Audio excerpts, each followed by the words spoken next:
안녕하세요. 주플릭스입니다. 최근 들어서 암호화폐 시장이 많은 움직임을 보이고 있는 중인데요. 파이코인과 함께 암호화폐 시황 알아보도록 하겠습니다. 비트코인이 사상 최고 가격을 갱신하고 오르다가 주춤하고 있는 중인데요. 그 사이 이더리움을 필두로 한 알트코인들이 많이 따라서 올랐습니다. 하지만 알트코인들을 일주일 주봉으로 보면 계속 신고가를 갱신하고 있는 비트코인과는 달리 알트 대장 이더리움을 비롯해서 아직 사상 최고가를 갱신하지는 못했고 그동안 빠진 만큼 회복을 하고 있는 정도입니다. 리플은 전 고점을 뚫었지만 알트코인 중에서 예외적인 케이스고요. 비트코인만 오르는 시기, 그 이후 주춤하는 동안 알트코인들이 따라 오르는 것은 수년간 반복되어 온 패턴이기도 합니다. 그동안 상승장에서 비트가 한 번, 알트가 한 번 이렇게 오르고 끝나는 것은 아니었습니다. 이러한 패턴이 여러 번 반복되었죠. 제가 코인을 하고 있는 것을 아는 지인분이 며칠간 코인이 폭락했는데 괜찮냐고 물어보시더라고요. 며칠간의 단기적인 뉴스만 보셨던 것 같은데요. 잠시 하락은 있었지만 코인 시장의 절반이라고 할 수 있는 비트코인은 최근 1년, 5년은 물론 10년 이상 꾸준히 상승세를 이어가고 있다고 볼 수 있습니다. 10년까지 볼 필요도 없이 최근 몇 달만 보더라도 오른 폭에 비해서는 아주 살짝 조정을 받은 정도라고 할 수 있겠죠. 고점 대비 약 7% 정도 빠졌다가 다시 회복하는 중인데요. 이걸 보고 하락이라고 볼 수는 없을 겁니다. 이렇게 시장이 뜨겁지만 아직 알트코인 불장이다 라고까지는 얘기하기 힘든 것이 비트코인 도미넌스가 빠지면서 그 자금이 일부 알트코인으로 이동했지만 이 상태가 오래 지속되지 않았고 알트코인들의 가격도 대부분 전 고점을 뚫지 못했기 때문입니다.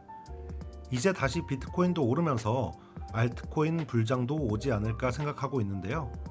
며칠간 암호화폐 시장이 하락한 주요 원인 중 하나는 비트코인 초기 고래의 지갑에서 그동안 움직이지 않던 비트코인이 8만 개 시장에 나왔던 소식도 한몫한 것 같습니다.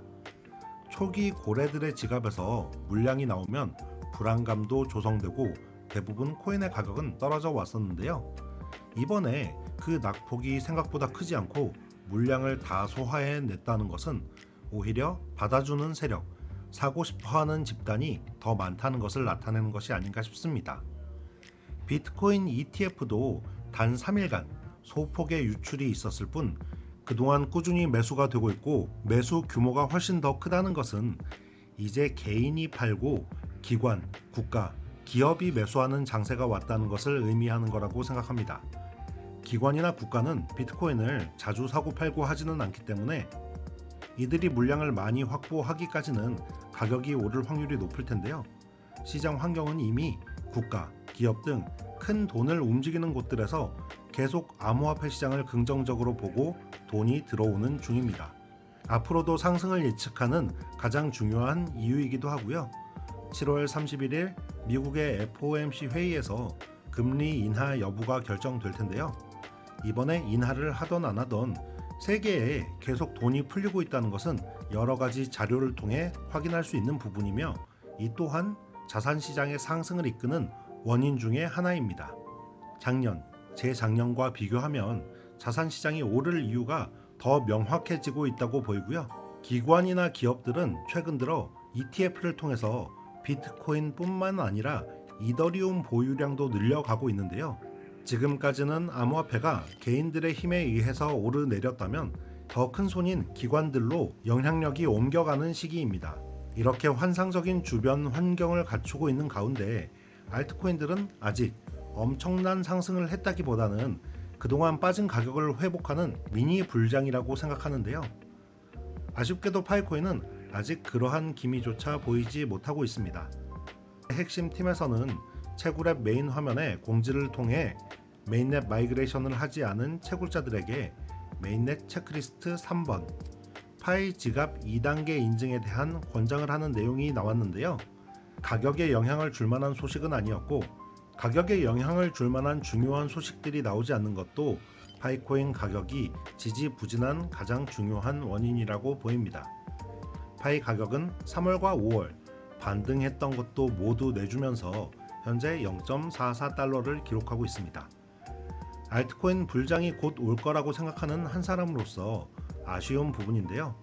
아직 시즌 종료가 아니고 시간이 남아 있으며 파이코인은 느리지만 꾸준히 발전해 왔다고 생각하기 때문에 가격이 반등하는 기회도 분명히 올 거라고 생각합니다. 알트 불장이 오면 대부분의 코인이 오르겠지만 특정 섹터별로 번갈아 가면서 크게 오르는 순환매장이 올 가능성이 높은데요. 파이코인의 특성을 잘 살릴 수 있도록 빠른 개발과 소식 전달이 앞으로 더 중요해지겠습니다. 잠시 요즘 제 근황도 전해드리자면 파이코인을 계속 채굴하면서 유튜브를 올리고 많은 생각들이 들었습니다. 뒤돌아보니 근로소득만으로는 부자가 되기 힘들기 때문에 주식, 코인 등 자산을 불리는 데 관심을 갖고 제가 하고 있는 것들을 여러분께도 공유하면서 유튜브를 만들어 가고 있었는데요. 그러고 보면 자산시장에서 가장 사이즈가 큰 부동산에는 그동안 제가 관심이 없었던 것 같습니다. 아무래도 목돈이 필요하고 황금성이 낮기 때문에 또한 여유 자금이 부족하면 쉽지 않은 투자가 될 수 있기 때문인데요. 얼마 전 우연찮게 지인이 신축 아파트 분양을 문의하러 가는 곳에 따라갔습니다. 입지 조건과 미래 수익성이 너무 좋아 보여서 사고 싶다는 생각이 들더라고요. 우리나라 부동산은 아니고 베트남 다낭의 아파트였습니다. 아무리 좋아 보여도 너무 무리해서 투자하고 싶진 않았고 처음 알아본 곳이었기 때문에 다른 곳들도 더 둘러보면서 어떤 것을 확인해야 하는지 어떤 것이 메리트가 있는 건지 더 배워봐야 할 것 같았어요. 이번 동행으로 많은 배움이 있었는데 앞으로도 더 관심을 가져봐야 할 것 같고요. 계속 관심을 가지고 공부도 더 되면 부동산 관련 내용도 영상으로 올라올지 모르겠습니다. 파이코인, 코인, 이전에는 주식 유튜버라기보다는 제가 관심 있는 자산에 대해서 제가 직접 하고 있는 걸 다루는 유튜버라고 생각하고 있고요. 해외 부동산 관련해서도 다들 관심이 있으신지 궁금하네요. 의견 댓글로 달아주시면 참고하겠습니다. 좋아요와 구독 눌러주시기 부탁드리고요. 오늘도 시청해주신 모든 분들 감사합니다. 저는 주플릭스였습니다.